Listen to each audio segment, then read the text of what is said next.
Good morning, everybody. Welcome to part of the IBS Hypnosis Protocol. I'm Trish Palmer, and today I'm going to be talking about IBS and careers. So when it comes to IBS and careers, according to the Australian Bureau of Statistics, gut-related issues in the workplace are costing approximately $21 billion to the economy and the workplace industries. There are many people that are having this issue and they're going home sick after eating. Hi guys, give me some thumbs up, let me know that you're out there. So they're going home sick after eating. They're also having nausea at work, so they're not performing as well. Stress-related workplaces are rising. The amount of stress that's going on in today's society with updates in technology, new protocols coming in, the old going out, people are becoming a lot more stressed out at work.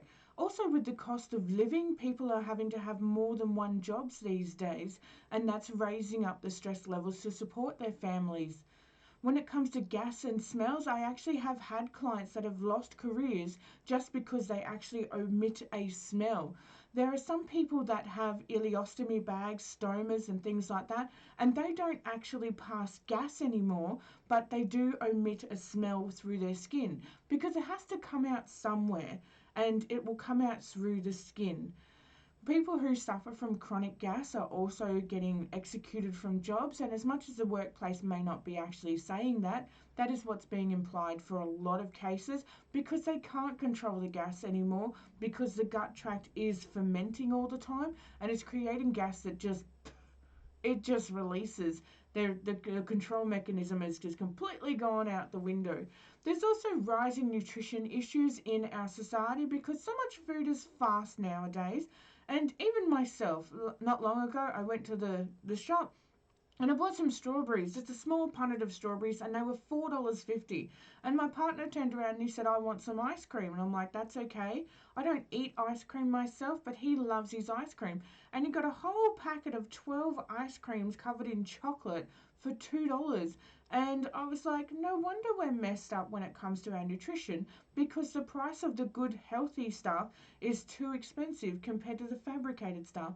And then the rising nutrition issues also come from having to be eating fast in the workplace. We get like a 15-minute break to go to the toilet and a lunch break to freshen yourself up, go to the loo and get some food. Even if you pre-prepared your food, still isn't very long to have that bit of time out from that workplace to recharge and to go again.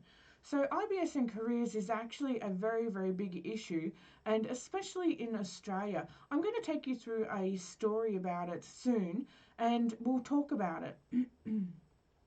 So since October 2017, we've run 18 events all across Australia. I have to update that in a couple of weeks to 19 because we are in Perth. If you want to get your ticket to Perth, please grab it now. We only have 2 seats left and tickets do close on Sunday. We've trained over 170 people in the IBS Hypnosis Protocol, and we had the AHA, the Australian Hypnotherapists Association, approach us and ask us for our protocol to be placed on their course structure. It's worth 10 CPD points, so if you need that signed up for your clinical status, please come along to the event, let me know, and I'll sign off your booklet. We've also released the IBS Hypnosis Protocol online to reach people outside of Australia, and we will be in New Zealand in November. If you need a pay plan for that, please jump onto the website, pallinandpalmer.com, get onto the payment plan now. The longer you take the payment plan for, the easier it is on your budget, and no, we don't charge any extra for you to be on that payment plan. We need more gut-directed hypnotherapists, so we're not going to charge any extra for any reason whatsoever. So Melbourne was great, Adelaide was fantastic, Sydney, what a freaking hoot that was. I had an absolute blast. Perth, I can't wait, honestly. I am super, super excited. So like I said, we've only got 2 seats left. Brisbane is in September, so if you're coming along to that, please grab your tickets. And New Zealand at the end of November. Pay plans can start as low as $40, and we are selling out. So IBS and jobs lost. You can jump on Google and you can read thousands of stories of people that have lost their jobs because of gut-related issues. I have had clients that have lost their jobs due to gut-related issues. I had one particular client that had been a manager for nearly 20 years, and then when he got sacked from his job, basically they said basically he wasn't keeping up anymore. But he had severe IBS with a chance of it turning into IBD. Now, IBD is irritable bowel disorder, and that's where the bowel begins to die off. And because he was going through all of the specialists and things like that and a lot of medication, the medication for IBD is very, very heavy, very, very toxic. He was having tiredness within his job, and then all of a sudden they stated to him that he wasn't keeping up with the job anymore and that he should take a redundancy. It also can destroy families and lives, because when somebody loses their job, all of a sudden their purpose can be shifted and they can create depression and anxiety. They feel like they're not a breadwinner anymore, they're not providing for their families, and that can actually lead to other issues as well. With the IBS hypnosis protocol, we will teach you how to expand it out for the IBS sufferers with anxiety and depression as well. So here are some things I recommend. Minimize the workplace stress. It can be difficult, absolutely. I'm not saying that it's completely possible, but minimize the workplace stress as much as you can. I'll show you an article that I have up here, and I'll place that article in the description for you. So irritable bowel can get flared up just with the thought of going to work. Some people find their jobs actually so depressing that they're getting anxious, they're getting depressed, they're creating this nausea inside them.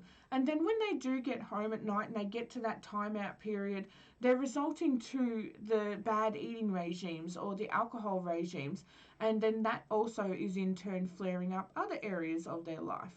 So I'll just zoom that in for you a bit.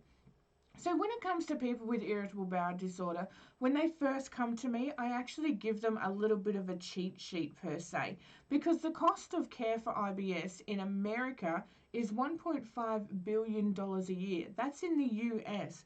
So that amplifies so much more when we add the UK, when we add India, when we add Australia. It's $21 billion across the world, and it's absolutely huge. It's the cost of human suffering and the damage to relationships is also growing. So it's rifting up not only family and friends, but it's rifting away people's abilities to actually start to look for other jobs.